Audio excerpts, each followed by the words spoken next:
Hello and happy December 15. We have another children's storybook, Christmas storybook, because I love them.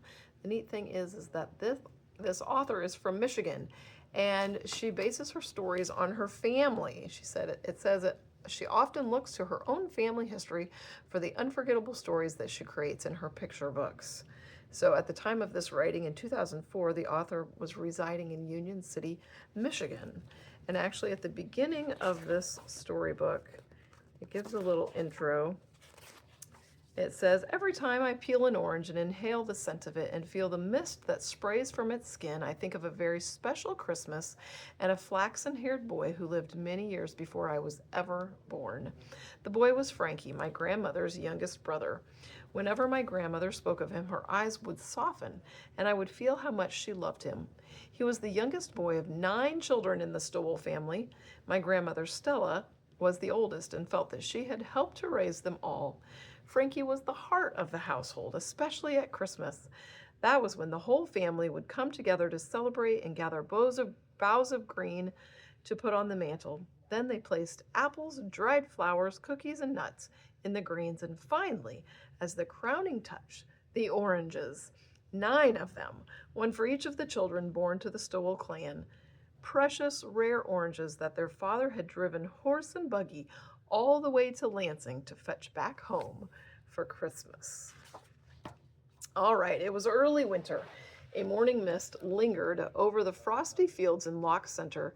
The snow whirled along the rail bed in front of the 628 freight train hurtling along the tracks out of Lansing, bound for Detroit. Frankie was the youngest boy in the Stowell clan. He was all of 10. He shared his room with his 2 older brothers, Will, who was 13, and Ernest, the 16-year-old. They all awoke to the whistle of the 628 as it chuffed to a stop at the water tower on the edge of their property.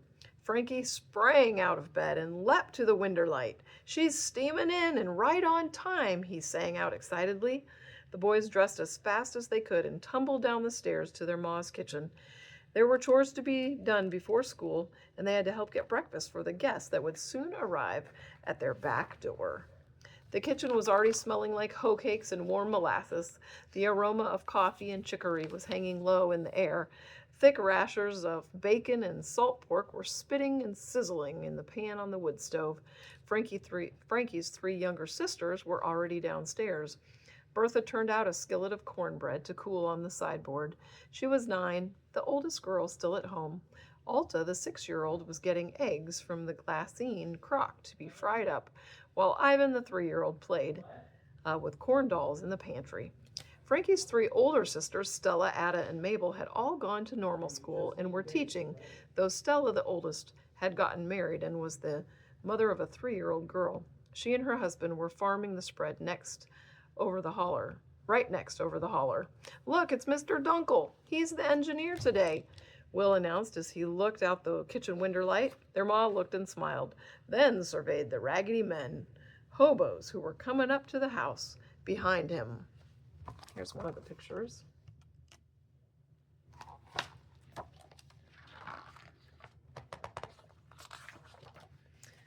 Mrs. Stowell swung open the back door and handed the engineer a stoking cup of hot coffee. "Step in. Looks like that cold out there is blowing hard up your back," she called out.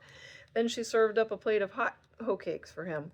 "You boys see to it that these men out there get washed up and full of hot grub too," she said as she drizzled molasses on the hoe cakes and motioned to the 4 men huddling together.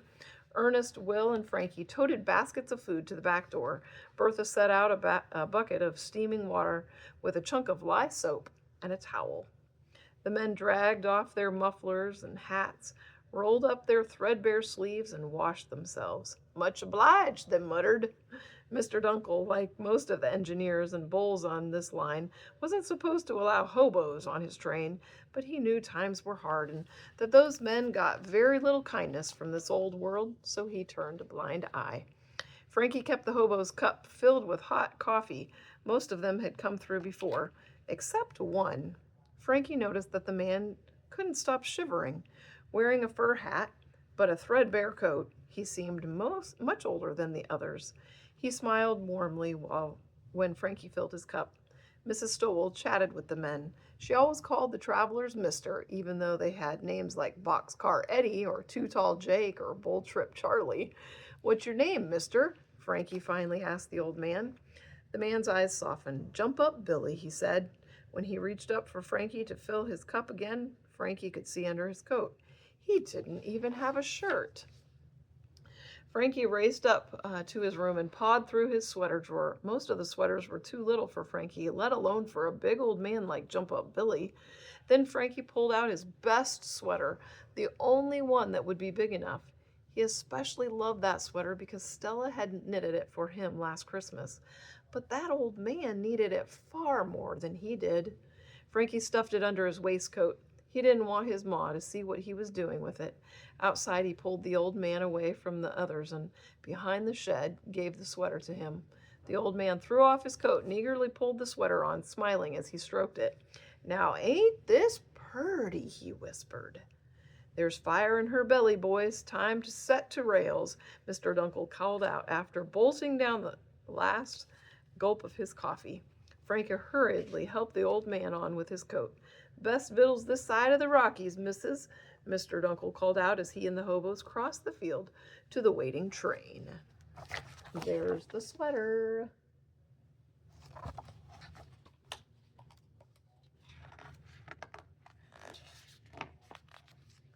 When all the hobos had crawled into their open boxcars, they lifted their hats and waved as the 628 blew its whistle and jolted to a start.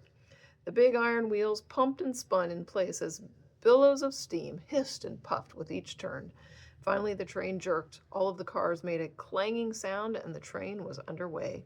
As Mrs. Stowell and the others went into the house, Frankie watched that train until it disappeared, its whistle growing fainter and fainter. It made Frankie think about his pa. Christmas was almost here. Pa should have been back by now. Frankie was looking forward to gathering the boughs of green for the mantle, but the oranges were always the crowning touch. 9 of them, 1 for each of the Stowell children. Their father had driven horse and buggy all the way to Lansing to fetch those precious oranges back home in time for Christmas. Mrs. Dunkel had said that there was powerful bad weather up Lansing way. It has to be the weather holding Pa up, Frankie hoped to himself. Later that evening, Stella, Fred, and baby May arrived. Soon everyone was in the kitchen helping Ma with supper. Frankie smiled to himself. It was almost as if none of them had left home.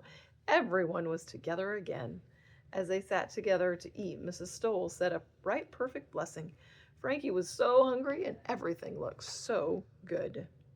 "Frankie," Stella began, "this year I knitted you a muffler to match the Christmas sweater I gave you last year. I can't wait to see how it will look." Frankie almost choked his mashed potatoes down. "Maybe you should try it on tonight," Mrs. Stowell sang out. Frankie squirmed and changed the subject. "Do you think Pa will still try to bring home the Christmas oranges, him being so late and all?" "Nothing in this world would stop him from bringing home our Christmas oranges, boy," Mrs. Stowell whispered. The conversation around the table successfully switched to talk of Pa and the oranges. Frankie sighed with relief. Oh, excuse me. Another whole day passed, and the Stowell household was uneasy. Pa still wasn't home, and they had gotten no word. Christmas was only 2 days away. Pa had never been this late in from Lansing to fetch the oranges from the Florida train. Ada and Mabel had busied themselves with baking and decorating cookies. Bertha and Alta were helping roll out the fondant, and Ernest, Frank, and Will were eyeing the cakes baked from the social that was always held after the pageant on Christmas Eve. Even so, all of their hearts were heavy with worry. Pa would have picked the perfect tree for the parlor by now, Frankie said sadly. And there'd be greens on the hearth with apples and cookies too, Bertha whispered. No oranges, little Iva gurgled, pointing at the mantel. Even she knew that Christmas Eve meant the oranges were placed on the mantel. Just then Mrs. Stowell bustled into the parlor. She was worried, all right, but she didn't show it. Now hark, children, everybody get on your winter togs. I've got soapstones already heating in the stove. Will, you and Ernest hitch up the sled dray. We're going out to find the perfect tree and gather up them greens for the mantel, she announced. That's what your pa would want us to do, not sit here in the parlor all vexed with botherment. Everybody's spirits lifted. Scurrying for their coats, they set out to do as their mother had bid them. The soapstones were wrapped in burlap and placed on the floor of the sled dray. 4 thick wool blankets covered them all as they set out to find their Christmas tree and evergreens. Penny and Fanny's steps were sure and steady, and the bells on their harnesses rang and echoed across the snowy dells. Bertha, Alta, and Frankie were singing as they went. Finally, they came to a clearing. It was dotted with fine firs and pines. The family poured out of the sled dray and fanned out. "The girls and I will get the greens. You boys go get our perfect tree," Mrs. Stowell called out. Frankie, Will, and Ernest searched everywhere for the perfect tree. How they wished their pa was with them. Just when they were wondering if they would ever find that tree, they came over a small hillock. There it is! All by itself, as if it were just waiting there to become the tree in the Stowell parlor. "There, doesn't that look grand?" Mrs. Stowell cooed that night as she adjusted the last clump of greens on the mantel. "I'll go get the apples and nuts," Alta called out. "I want to put on the dried flowers and the holly sprigs," Bertha squealed. Meantime, Frankie, Will, and Ernest were sinking the tree into a bucket of wet sand, while Ada and Mabel gave them orders, just as they did every Christmas. No, that isn't straight from here," Ada scolded. "A little more to the right." "Then the fullest part of the tree will be facing the wall," Mabel said. The boys twisted and turned, trying to lean the tree this way and that. Suddenly, all the others shouted in unison, "That's it! It's perfect!" They all stood back. It was perfect. Then the whole family started decorating the tree. "What a glorious surprise this will be for your pa when he gets home," Mrs. Stowell whispered. Not for 1 minute did anyone think that he wouldn't get home. Ma and Ada strung berries and popcorn to put on the tree, while Bertha and Elsa tied on the dried flowers. Frankie and Iva hung the frosted cookies, though they probably ate more than they hung. The fire was crackling in the fireplace. Everything seemed so warm and cozy. Then Frankie looked out the parlor window light. It was snowing really hard again. "How will Paul get through this?" he said with alarm. Everyone came to the window. "That mantel looks so bare without oranges," Frankie blurted out. "The oranges," Ada scolded. "Is that all you can think about?" Mabel added. "Frankie, it isn't like you to be so selfish. Who cares if the oranges ever get here? We all want Pa," Bertha cried. That wasn't what Frankie had meant at all, but with everyone being so upset, tempers were frayed. "I ain't selfish, Ma," Frankie cried later that night. Alls I meant was that the oranges being there would mean that Pa is home safe and sound." "I know that, and so do they. We're all so worried about your Pa, but maybe he'll be home by tomorrow. We'll pray for that tonight," his ma said as she kissed her youngest son good night. That night, Frankie prayed for a miracle to bring his Pa home. But outside it snowed and snowed and snowed, and by morning all the roads were closed. There was no way for his buggy to get home. The next morning, the morning of Christmas Eve, Frankie and his brothers awoke to the 6:28 whistle as it steamed through their pasture. When Frankie came down to breakfast, he was wearing his old gray sweater. He had almost outgrown it. "Frankie, aren't you going to wear your sister Stella's Christmas sweater?" his ma asked. "She and Fred will be coming over after the pageant this morning."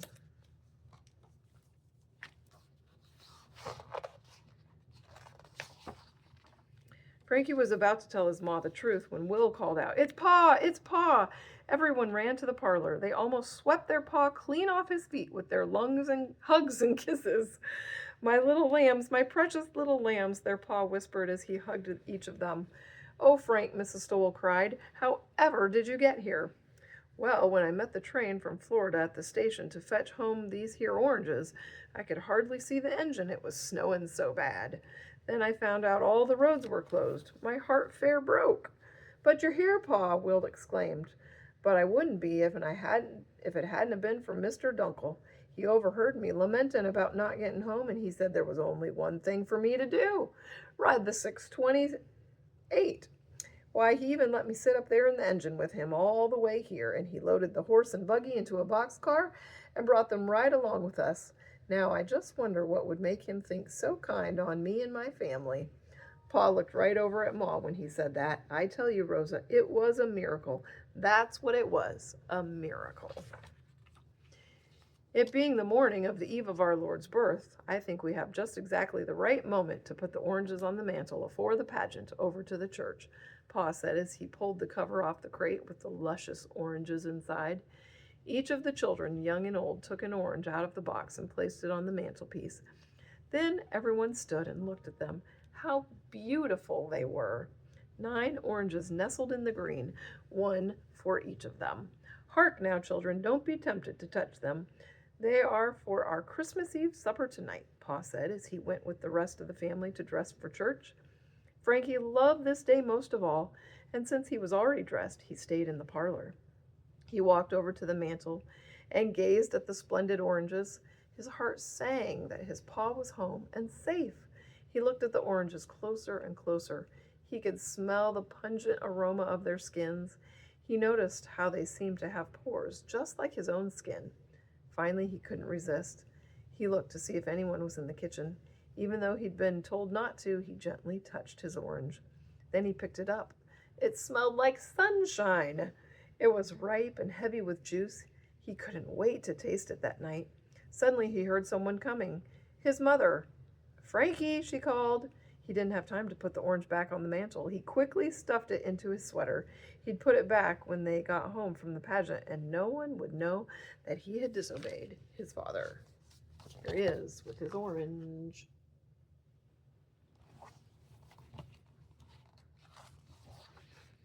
Frankie was indeed a perfect archangel in the Christmas pageant. Everyone commented on how he looked just like a real angel. Later, as they were making their way home in the sleigh, bumping over hills and dells, Frankie was exploding with the thought of eating his orange that night. Then he remembered. He felt in his sweater. To his horror, the orange wasn't there. He must have dropped it. Frankie looked up at his pa's face and fought back the tears. How could he have been so careless? His orange, his precious orange, lost. Finally home, Frankie hurried to his room. He wept bitterly, afraid to go down to the parlor and face his family. There was a knock on the door. His ma. "Frankie, dear, everyone's waiting. We're ready to tell stories. The popcorn is popping, and then it will be time for oranges." Frankie opened the door. "Oh, Ma, I've done a terrible thing." "What do you mean?" his mother said as she patted him to sit next to her on his bed. "I lost my orange," Frankie blurted out. "What? But how, Frankie?" "When everyone was getting dressed, I just wanted to hold that orange, and so I did, and I was just looking at it. Nothing more than that, but Pa said not to touch 'em, so when you came in, I slipped it into my sweater.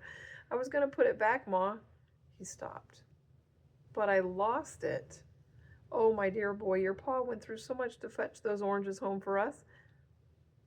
"That's not all, Ma. Stella's sweater. I gave it to one of those hobos," he sobbed. When his mother finally spoke, she said, "Frankie, you didn't do a terrible thing. Maybe a thoughtless thing, taking that orange. But you did a noble thing, too, giving something that meant so much to you to someone who needed it. That is the true spirit of Christmas, my darling. Now you stay here and collect yourself. I'll call you when we are ready tonight," Ma whispered almost mysteriously. When Frankie finally did come downstairs, all of his brothers and sisters were waiting. "We have something for you, Frankie," Stella said as she handed him a bright orange with a pink ribbon tied around it. When Frankie looked at the orange, he noticed that it was made up of wedges. 8 wedges. The ribbon held them together. He looked at all his brothers and sisters. Each of them held out his or her orange. A section of each was missing. They had all given him a wedge of their orange to make an orange for Frankie. Our family is like your orange, Frankie," their Pa said softly. "Love holds us together like that there ribbon." Here's that picture.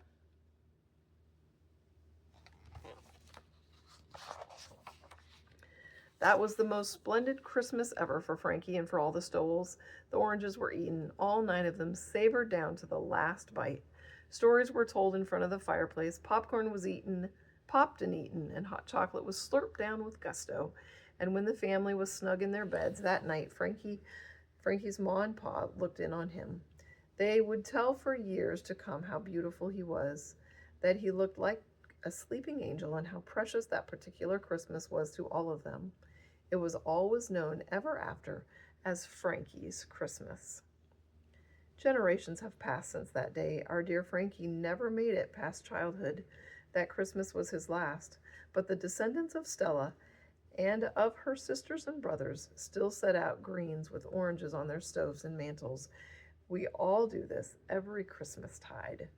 When the season ends, we always feel a little sad as we remove the mantle greens and oranges. The boughs are tinder dry, the oranges are leathery and brown. All except one, a Christmas miracle we suspect. In all of our households, there always seems to be one single orange that is as fresh as the day we placed it there. We call it, in my family, Frankie's orange.